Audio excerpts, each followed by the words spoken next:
Hope you're enjoying this amazing bank holiday. I'm sure the beaches are even more packed than they were yesterday, and many of you will be sitting in your car on the way home. No doubt children squabbling in the back. Unlike the G7, where everyone's being incredibly nice to each other. It's amazing. Donald Trump effusive in his praise of Boris Johnson, and even reasonably nice about some of the other European leaders too. Boris, his first big weekend on the international stage, and his press conference finished about an hour ago, and Boris Johnson absolutely, thoroughly enjoying himself at this stage of it. And I want to talk tonight about shall we say, newfound optimism that a deal is going to be done. You know, for the last week I've been saying to you that forget all the talk about leaving with no deal, Parliament being prorogued. This is not what Mr Johnson wants. What he wants is the withdrawal agreement minus the backstop. He wants an agreement on that and to put it to Parliament. That is what the Prime Minister is trying to do. And I want to debate whether you share Boris's enthusiasm. Before I do all of that, I did say yesterday morning, at about 11 o'clock, as England were chasing down a total of 359 at Headingley, I did say that I thought the LBC news reports at the top of the hour were a little overly optimistic, because history said it was going to be completely impossible. Well, I said it would be very difficult. I have to say, as the afternoon went on, and when we had our 9th wicket down with 76 runs still to get, I didn't think we had a chance. We won. It was a complete miracle, and I must say, Ben Stokes' innings, without doubt, the most remarkable thing I've ever seen in any form of cricket. I was there at the World Cup final, and again, Stokes was the hero, but yesterday was truly superhuman. And now there's a campaign to get him knighted, a 24-year-old who's probably not even a third of the way through his Test career. And I reckon that's just about the worst thing that could happen to Ben Stokes at this stage. But well done, England, and 2 very exciting Ashes matches to come. So, G7's over, big press conferences, and let's be clear, whilst there are many big things that the G7 talked about, namely 10,000 fires currently raging down in Brazil, the conflicts over Iran, where the European Union support the nuclear deal, where Trump doesn't, let alone attitudes towards China, particularly over Hong Kong, where the Americans are taking a much more hawkish line than the Europeans, including Boris Johnson. But it was Brexit in many ways that dominated, of course, the entire G7. And here, at the end, in his press conference, was Boris Johnson being a little bit more optimistic about the prospects of a deal.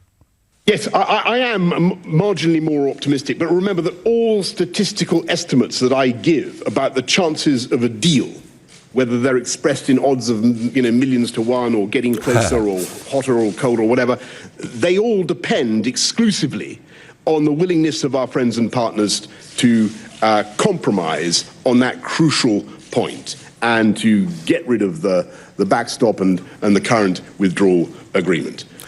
And of course the compromise is that he now has 25 days to go back to Mrs Merkel and the EU bosses with alternative arrangements. And we discussed yesterday here on the show, my Sunday show on LBC, how checks can be done way away from borders, maybe even at points of destination within the Republic of Ireland or Northern Ireland. So we'll see how that goes. Now, when President Trump was asked the same question about how he viewed Boris Johnson's chance of getting a deal, he wasn't quite as optimistic. Boris has to try and do something with Brexit. It's very tough. I deal with the EU. The EU that's a very, very strong group of people. They have their ideas, and they're not easy to deal with, I will tell you. The European Union is very tough to make deals with. Very, very tough. Just ask Theresa May. Ouch. Ouch. Well, yes, I mean, that was a little bit stinging. But the basic point Trump is making is that the European Union don't tend to compromise. And that's because the European Union, of course, are not a normal country who, are worried about what their voters might think or companies might think. The European Union is run from Brussels. They are the negotiators, and it is a political project, and none of them, of course, have actually been voted for and can be removed. So you tell me, do you share Boris's enthusiasm that a deal will get done? And if you do, call 0345 6060 973. Or do you share the President's view that actually the EU are going to be totally intransigent? If you do, please text to 84850.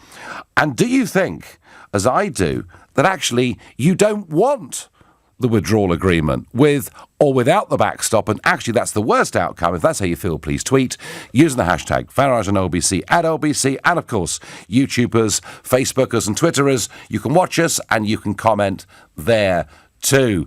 Mark from Sunderland says, I would have accepted a trade deal in the first 2 years, but now, after all the EU have said about the UK, I would take with the rough with the smooth. If we can survive 2 world wars, we can survive this. We have a bulldog spirit in the UK. Well, that's Mark making the argument for a WTO exit, having previously wanted a trade deal. But that, Mark, is clearly not what Boris wants to do.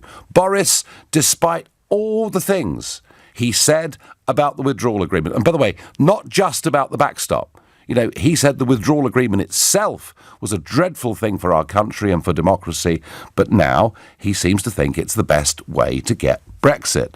I wonder what kind of Brexit that would be. Stuart is a new caller from Poole in Dorset. Good evening, Stuart.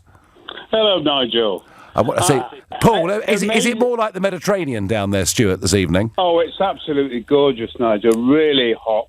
The beaches are absolutely packed. Yes, I bet they are. Absolutely wonderful at the minute. What a lovely bank holiday, really. Fantastic. And Boris Johnson thinks he's had quite a good bank holiday because he thinks he's getting a bit closer to a deal. Do you agree with him? No, I don't, Nigel. I think every time the EU talk, they say we're willing to negotiate.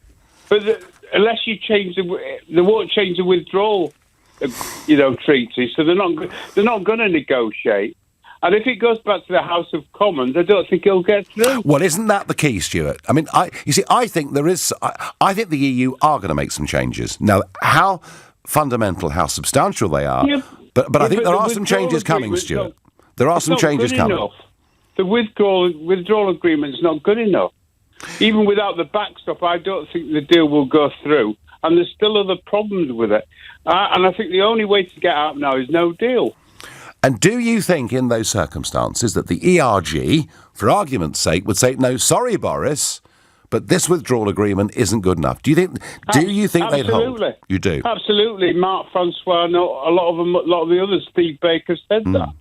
Interestingly, Stuart, they're not going to agree with it. Interestingly, Stuart, there's somebody else who was dead against the withdrawal agreement, who was never, ever going to vote for it. In fact, there were 2 of them I can think of. Boris Johnson and Jacob Rees-Mogg, both of whom said... I really like Jacob. But Stuart, Stuart, follow the logic through. Here are 2 people who said the withdrawal agreement was a catastrophe, and then they voted for it. Is it possible that the Marc Francois and the ERG might do the same? Simply no. All right, why? I just can't see it. And one thing I say about Jacob, I think he thought there was nothing else on the table. They thought they were going to get nothing when Jacob did for the last time. I think that's why he did it, because Theresa May was I think we were going for nothing at one time. Now we've got a chance of getting something. Okay. The no deal is perfect. Stuart, we'll see.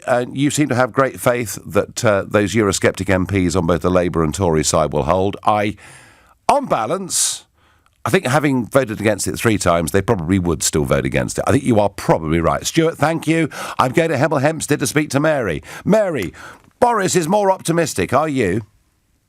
I'm a bit worried, actually, Nigel, because, I voted for Boris. I'm one of those Conservative voters. Well, I'm ex-vote Conservative, actually, now. Yeah. But I just don't like the way things are going. I just feel that it's going to be another stitch up, and I'm worried how they're going to, they will become very chummy with one another, the ERG and Jacob with Boris. They're going to be put in a dilemma if he then tries to represent the withdrawal agreement just because it hasn't got the backup stop. So to be clear, Mary, you voted for Boris Johnson 4 or 5 weeks ago. And are you? Yes, and you're that's right, saying, and you're saying that you're disappointed already. Yes, I am. I got the first sort of smell of it when he started, when all we were hearing about was the backstop. And I even wrote to him saying, but what has happened about the customs union, the single market, and the European courts? I said, and our border, we're not hearing any talk of this. Of course, I got no reply, but I just, Do you think, Mary, amongst your group of friends and acquaintances, are there other Conservative supporting, leaning people who are feeling the same? Exactly the same. And those that clung on and, have been in the Conservative Party have said, well, if this is what he goes and presents again to Parliament with just the backstop out, that's it, he's finished. And Mary? Well, I know they all voted for you in the European elections, but they won't even consider the Conservatives again, and they've been Conservatives for years and years and years. Mary, I think you've just articulated why the Boris bounce is over. And despite the fact that Conservative supporting newspapers every single day are telling us what a hero he is, I think he faces a real massive dilemma. If he goes back to that withdrawal agreement, he will lose a lot of people like you. Thank you for calling. I promise you, folks, Mary is not alone. And I think Boris and the Conservative Party may be underestimating just how upset people will be if he tries to bring back that withdrawal agreement to the House of Commons. Mark my words. You're listening to The Nigel Farage Show here on LBC at 6:15, and time for the news headlines with Lisa Aziz. Now, one of the reasons that Boris Johnson is more optimistic about getting the withdrawal agreement amended and then put through Parliament is that he's been playing a very different negotiating game to Theresa May. And one of the important points is around the ludicrous £39 billion of your money that Mrs May wanted to give to them. Now, Boris had some advice from government lawyers that actually, in the case of a no-deal, clean-break Brexit, the maximum liability would be about £7 billion. Now, of course, I actually refute that because of the money and investments we have tied up in the European Investment Bank that they're simply refusing to give back to us. We shouldn't pay them a penny piece. But Boris, talking to ITV's Robert Peston, was at least pretty tough on the £30 billion. If we come out without an agreement, it is certainly true that the 39 billion is no longer, strictly speaking, owed. What do you think we owe?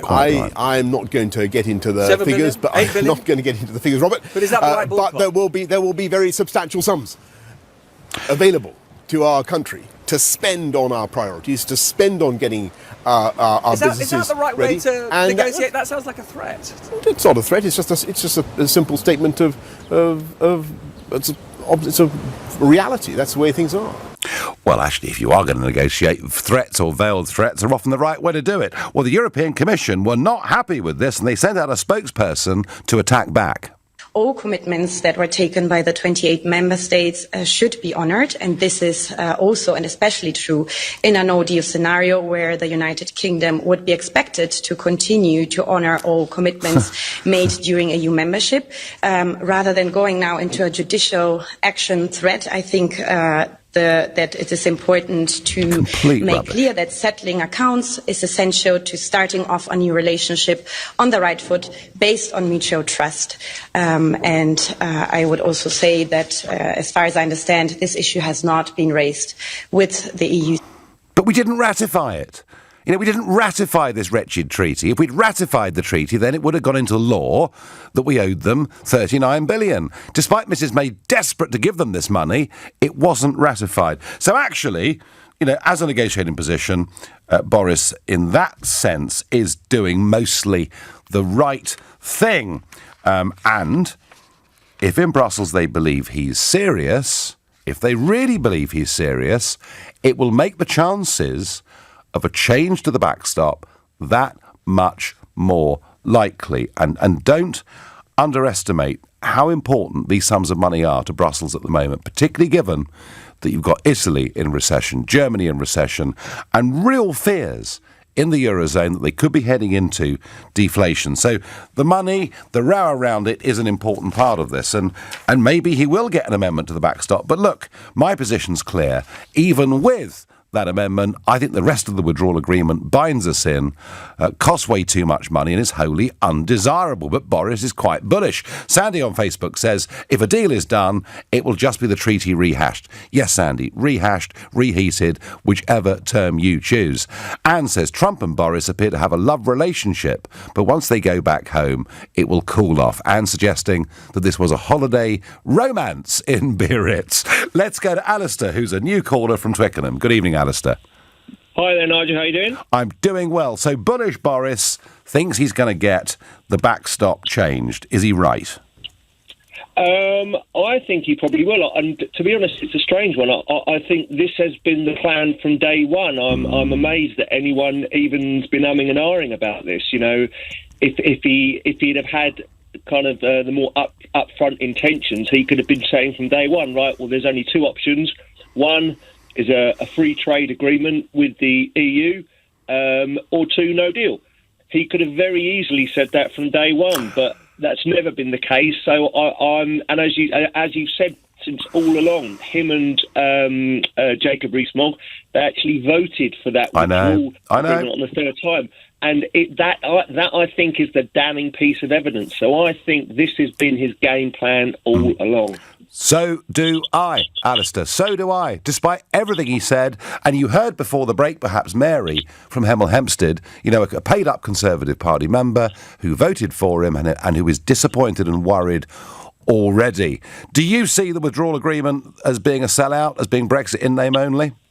Oh, absolutely. There's no question about it. And it's one of these kind of gut feeling things. I mean, I hate to say I told you so, but when Theresa May got voted in, I called it on day one and said this will all go horribly wrong because she, at heart, she's a Remainer. Yeah. And that turned out. And when Boris got voted in and everyone was jumping up and down and saying how great this is, I said, no, it's not going to turn out how you think it is. He's not doing what he's been. Everyone thinks he's going to be doing and be pushing for the no deal or the very simple free trade agreement. Which, as I said, if he was going to do that, he could have just said that from day one. These are the two options: free trade agreement or no deal. And that would have been the simplest and easiest way to communicate it. But he never has, and he never will, because that's not what he's intending. Alistair, you've read it even better than me. I was prepared to give Theresa May the benefit of the doubt, you know, and I heard the Lancaster House speech. I was really, really encouraged. But it didn't take me long to realise what she was up to. You were there from the off. The next time there's a big horse race on, Alistair, please call us here on LBC, because you are in form with judging these things. Thank you. The withdrawal agreement should be renamed the retention agreement, says Paolo from Cheam. I'd rather Boris was known as No Deal Boris than Boris the Backtracker. Nigel, this is all talk. The EU will not shift on the backstop. Somebody here, Trevor from Thetford, agreeing very much with the Trump position. They will sit back and wait and see what the outcome of any likely election is. Obviously, the head of Remain government is returned. Now, Trevor, where I agree with you is on timing, all right? Don't expect the EU to make any big offers because they're going to wait and see whether Jeremy Corbyn can manage to get a motion of no confidence passed against Johnson in Parliament. Why would they give a bean until they'd waited for that eventuality? But if Corbyn is unable to get that vote through, and I think it's going to be very difficult for him, frankly, to get it through, then I think they'll start to give. It's also quite interesting that, and this point was made by Dominic Lawson in one of the Sunday newspapers, that Angela Merkel giving Boris 30 days to find an answer is actually a godsend for Boris Johnson. Very difficult for Hammond, Grieve and the others on the Tory backbenches to vote against their own Prime Minister from their own party in a motion of confidence, all the while there's a possibility of a deal being done. So in many ways, Mrs. Merkel has actually helped Boris Johnson by making that offer. Now, I get this one. Farage, you so want to crash out, putting loads of people out of work. You're so selfish, says Andy from Leicester. No, Andy, I spent 25 years wanting a free trade deal. The trouble is, we can't have one between now and the 31st of October. And as for these dire predictions, I mean, very interesting. You know, we're going to run out of fuel. This is what, you know, Operation Yellowhammer tells us. And I listened to a caller earlier on today calling into LBC, an importer-exporter, who said, what the hell has the EU got to do with supplies of oil and gas. We buy gas from Norway, and oil comes into this country from outside the European Union on tankers into major ports like Southampton. Nothing to do with Brexit, nothing to do with the EU whatsoever. And Andy from Leicester, I would suggest there's too much scaremongering out there. Let's go to Cardiff and speak to Kevin. Good evening, Kevin. Oh, good evening, Nigel. How are you? I'm well. So I think Boris thinks he's going to get a deal of some kind. I think he does, because he knows what a lot of us actually know. And a lot of people aren't really considering this, is the fact that when Britain survives after Brexit, the EU are going to need some sort of tangible, rolled-up sort of stick, like a newspaper, to wave at other exiteers who are considering the exit door themselves. You know, the Dutch have had an acrimonious relationship, the Finns, some of the Partnership for Peace countries are all considering their positions right now, and they're going to need something tangible to say, well, Britain only survived post-Brexit was because of the help that we gave them, and we wouldn't be able to offer that to just anybody. So they do need something. The EU have to give something in order, just in case, well, the outcome being that we leave and we survive and we thrive. My opinion. So they're desperate to keep us in, Kevin, really? Well, not so much keep us in, is the fact, I think they've accepted the fact that we are going to leave. It's right. Just that they're going to need to claim some credit for our post-Brexit success. That's very not a point of view I've heard before. It's quite interesting. So show how reasonable they are. So, for example, it's not my experience of them, Kevin. No, I agree. But I think now they see the prospect being very, very real. So, for example, I'm a former protection officer. I worked in the diplomatic circle, so I spent a lot of time in Paris up until last year. And there were a number of diplomats that were concerned that was, you know, they didn't fully believe it, but they were concerned of the possibility of what if Britain thrives and survives without a deal? Yeah. What threats can we hold over other exiteers if Britain just walk away and survive? Yeah, look, you know, we leave on WTO terms. Whatever bumps in the road there are sorted out in a few months. By the middle of next year, we're doing relatively well and the EU's doing terribly. Yeah, that's their worst-case scenario. Kevin, very interesting and different insight. You're listening to The Nigel Farage Show here on LBC. It's now 6:31 and time for the news with Lisa Aziz. 2.5 days at the G7 summit, culminating in a series of press conferences. I've talked a little bit about Boris Johnson, who, you know, very much looked comfortable being there, was witty, and whilst he may have been evasive with some questions, he did show some renewed optimism about getting a deal done, which means changing the backstop on the original withdrawal agreement. I think it's dreadful. He seems to be very encouraged by it. Donald Trump's press conference, well, to use a word of his, it was huge. Lots and lots of questions, went on for a very, very long time. Whether you like Donald Trump or whether you loathe Donald Trump, he's certainly interesting. So I'm going to call this Donald's World, and here are a few quick summaries of the press conference he gave 90 minutes ago. Firstly, on the ongoing trade war with China. Only if it's a fair deal and a good deal for the United States. Otherwise, I will not make a deal. We have billions and billions coming in, and I think we're going to get there. I do. I believe it more strongly now than I would have believed it a while ago. We're going to get there. And we're going to have we're going to have a fair deal. So some optimism there. Now, on whether he would meet the Iranian President Hassan Rouhani over the nuclear tensions with the country. I think he's going to want to meet. I think Iran wants to get this situation straightened out. Now, is that based on fact or based on gut? That's based on gut.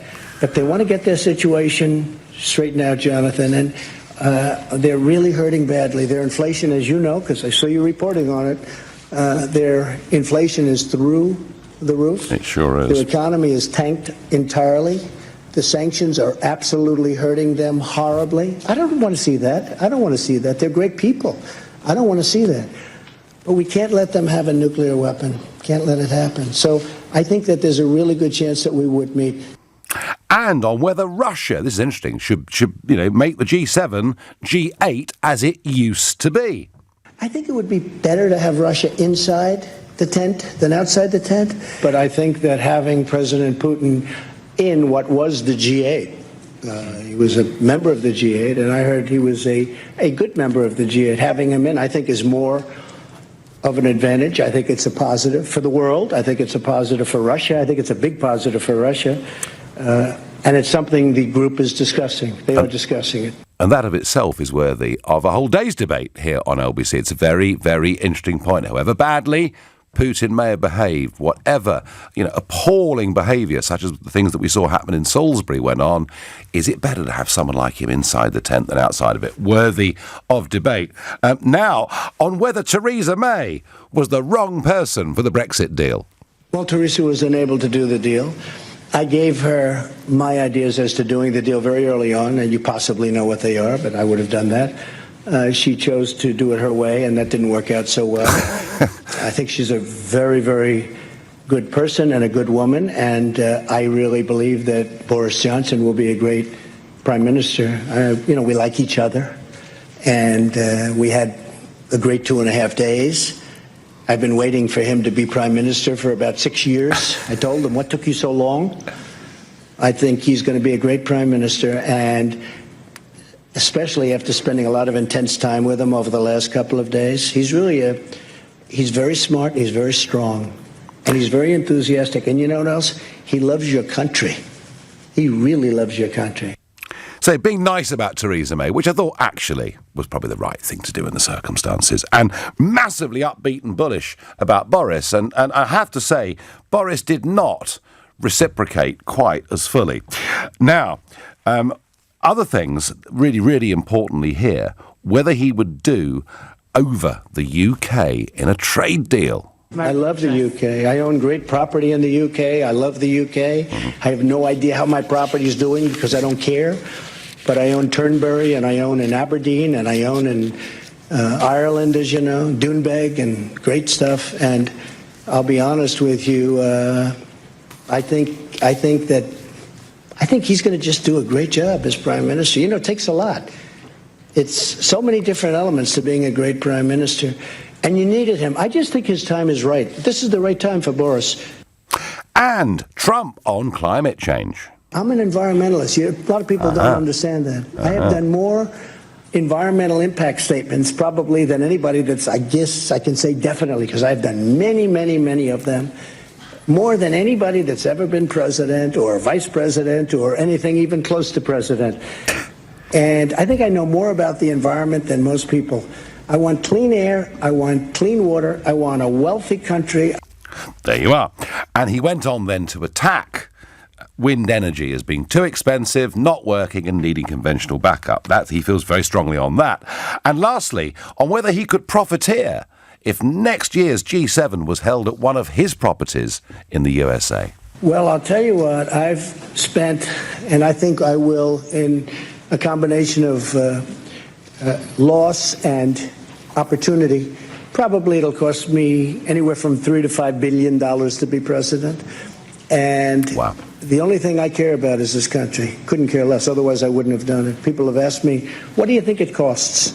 And between opportunity, not doing things, I used to get a lot of money to make speeches. Now I give speeches all the time. You know what I get? Zippo, and that's good.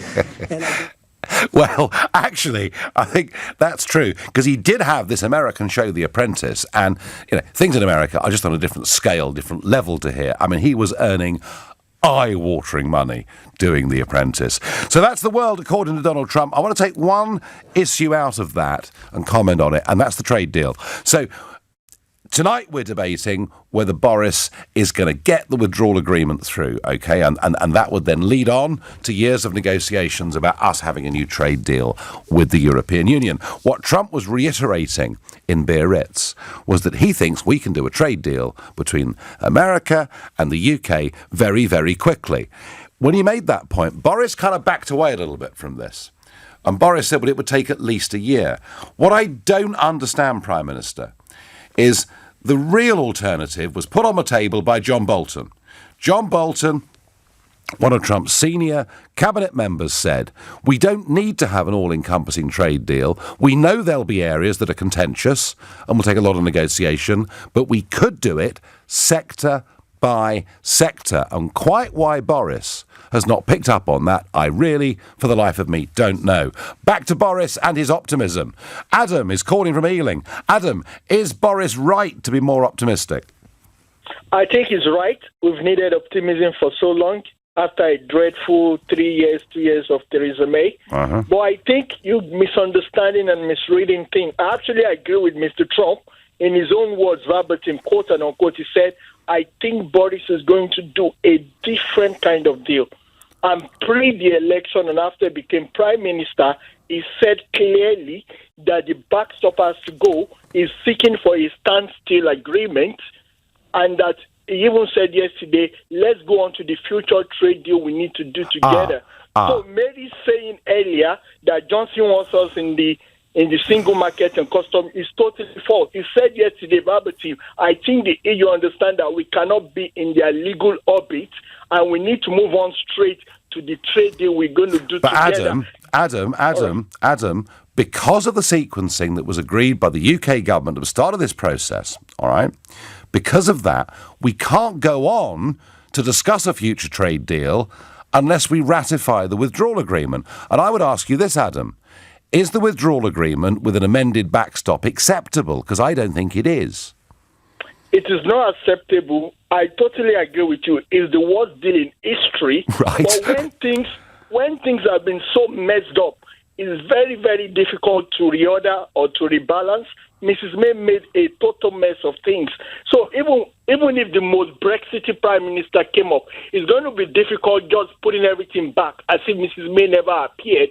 Then secondly, let me tell you, when you get into the hot seats, which have been a few times, it's very difficult apart from being on the outside saying things. For example, Mr. Trump said we're going to build the wall, then some hard wall, some didn't have wall. He said I'm going to dish Obama healthcare. But we're not, Adam. We're not debating. We're not debating the whole Trump agenda. We're debating the Boris agenda. Let me ask you. What I'm saying that when you get into the odds number 10, it's very difficult to just say I don't want Theresa May's deal. You can't just go on saying I don't want everything. It will be out tomorrow. So he has to navigate everything in a very subtle, tricky way. Mrs. May was very tricky in deceiving us. For us to get out of the mess Mrs. May created, Boris too has to be wily and tricky as well. He can't say, I don't want the backstop out, I don't want to have any defense cooperation, I don't want to be in the any union agreement with the EU. They will accuse him that he doesn't even want any negotiation or any agreement. Well, Adam, I think you may be in for a shock. Adam, I thank you for your call. And I get this. Evening, Nigel. Why are you being so soft on Boris? I know we all had to give him the benefit of the doubt, but it's plain to see he's just going for May's deal without the backstop. You have to stop being Mr. Nice Guy and call out Boris. Andy in Portsmouth. From last Monday, I think I was almost alone. I mean, if you listen to other programmes on radio, looked at television, read the newspapers, I was the one person saying, see through all this talk and all these headlines about no deal, and I've actually predicted that is exactly what Boris would do. By the way, I've tried to do it politely, as I tried to do with Mrs. May to begin with, to point out that I felt they were going in the wrong direction. But believe you me, if Boris goes whole hog on this, there will be, from me, absolutely no more Mr. Nice Guy. I promise you. You're listening to The Nigel Farage Show here on LBC at 6:46, and time for the news with Lisa Aziz. Summit in Biarritz, the G7. There's another summit taking place tomorrow in London. Let's call it the Remainers Summit. It's been called by Jeremy Corbyn, and there'll be representatives there, of course, from the Labour Party, from the Scottish National Party, from the Greens, from Plaid Cymru, and from Change UK. They still exist. Yes, they do. Anna Soubry is indeed their leader. They've rebranded once or twice, but hey. So they're having this big get-together, and basically it's all about stopping Boris. It's all about getting ready for a motion of confidence. But the Lib Dem leader, because the Lib Dems are going to be there as well, the Lib Dem leader, Joe Swinson, is pretty unsure about the whole thing. And I don't want to spend time mucking about with ideas that aren't going to fly, because we don't have time. The clock is ticking, and we need to work together now to stop a no-deal Brexit. So it's to stop a no-deal Brexit ostensibly, but many, many, many there, of course, actually do want a second referendum, and she does not think that Corbyn is the right person to be the caretaker leader if they were able to bring down Boris Johnson and put forward an alternative government. And in that, I think actually she's probably right, because I don't think the rebel Tory MPs would vote for a government that Corbyn was going to head. But I also, as I said earlier, don't think they're going to get this vote through because Boris has managed to buy time from Brussels, and that is suiting him. Boris, optimistic about getting this deal. I have to say, I do not want it to happen. I don't like the withdrawal agreement at all. It was always said, says James in Merseyside, that nothing is agreed till everything's agreed. Well, James, you're quite right. We should not be giving them the money. But that line that David Davis used to put out again and again and again, nothing is agreed till everything's agreed, that was blown away by the sequencing that we agreed to, which was we have to have a withdrawal treaty first before we can even begin to talk about the future relationship. And that's where the 39 billion comes in. In fact, if you think about it, this whole thing was doomed as soon as we had accepted that sequencing. John is a new caller from Glasgow. Good evening, John. Hello, Nigel. Good to speak to you. I really just want to know what your personal position is regarding no deal.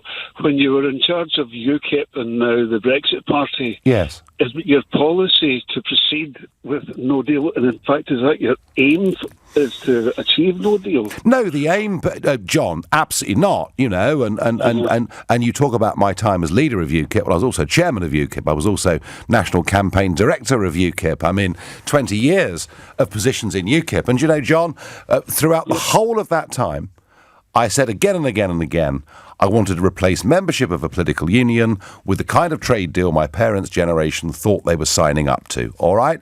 So that's what I've always wanted. But given the mess that Mrs. May has left us in, now with 66 days to go, I don't believe we have any other option. If we're going to get a genuine Brexit, of going out with a clean break, and from that position, which is what I think is one of relative strength, we can then negotiate a simple trade deal with our European neighbours. That's my view. Do you not think, though, that if we asked for an extension, we could negotiate a good trade deal and leave on good terms instead of the chaos that no deal would bring in the interim? Well, 2 points to make, John, on that. The first one being, I think this chaos is massively over-exaggerated. I mean, hugely over-exaggerated. And, you know, when I hear... Hang on, John. Let me just finish, and I will let you come back. Of course I will. You know, when I hear the president of the Port of Calais saying there will be no extra checks at the border and no delays because of Brexit, that says to me we really should not be panicking about this at all. There may be some bumps in the road, some changes, things to get used to. I accept that, but not total chaos.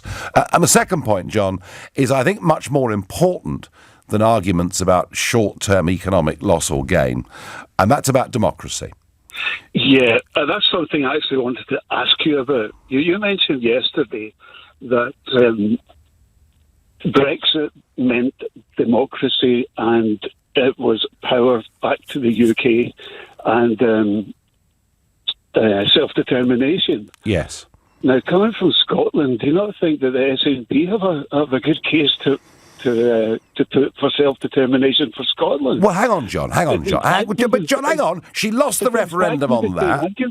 But hang on. It's exactly the same argument as self-determination for a country to look after itself. Yes, of course. And that was rejected overwhelmingly by the people of Scotland. It wasn't overwhelmingly. It was marginal, Nigel. It was marginal. John, for goodness sake. 55. Are you seriously telling me that a 55-45 result was marginal? Well, it wasn't overwhelming. It wasn't 90-10, was it? All right, it wasn't 90-10, I grant you. But hang on. Nicola Sturgeon rejects the result of a 2014 referendum. She rejects the result of a 2016 referendum. And good reason. And the bizarre thing is that when she makes the argument for national self-determination, she sounds like a nailed-on Brexiteer, and yet she wants Scotland to be part of the EU, and that's the mystery to me, John. That is the illogicality of the SNP position. Scotland voted to be part of the EU. She's standing up for Scotland. Well, John, if you want to be part of the EU, that's great, but please don't tell me you're going to be independent, because you won't be. Why not?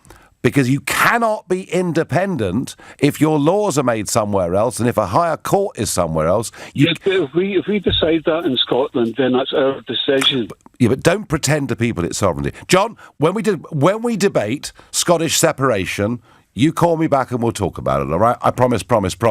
I've got time for one more caller, and we're going to get back on the subject of Boris's deal and speak to Andrew in Manchester. We have an optimistic Prime Minister. Andrew, is he right to be?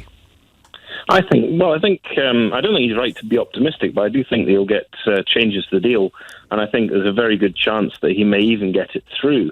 But the problem is that be careful what you wish for. The whole point about him saying that, if we kick the can, we kick the bucket, this is going to destroy the Tory party if we don't do it. This withdrawal agreement that he gets modifications to, it's unlikely that they're going to change other parts of it, such as the part that keeps us under the ECJ for the next 8 years. But the thing is, once we actually sign the withdrawal agreement, we lose any ability to influence the content of European law. So by putting us under the withdrawal agreement, he's won a victory in the sense he can say, "Oh, look, I delivered Brexit." The problem is that Theresa May was so thoroughly tucked up in this that the withdrawal agreement, the backstop, is just the main parachute. It's not the 25 reserve parachutes that they have to keep us in. And if you remember, Tony Blair agreed the rebate for agreed to give it away, yeah. And the amount of money that we hadn't had from that when they never renegotiated cap at all, made no attempt to do so. It's probably about the same amount of money as Boris is talking about paying them. Andrew, do you know what? Your point about what this withdrawal agreement means is a very powerful one. We may debate it more and more over the course of the next few weeks, months, maybe even years. And Boris once talked about vassal state. We certainly would be with this. Andrew, I thank you. Some YouTube messages to finish up on. Why has Britain take so long to get any deal done? I can't believe how slow everything is. And I get another one. I hope Boris has not been blinded by the friendliness of European leaders. Well, there we are. Enjoy the rest of your bank holiday. I will be back tomorrow. Up next, it's Clive Bull.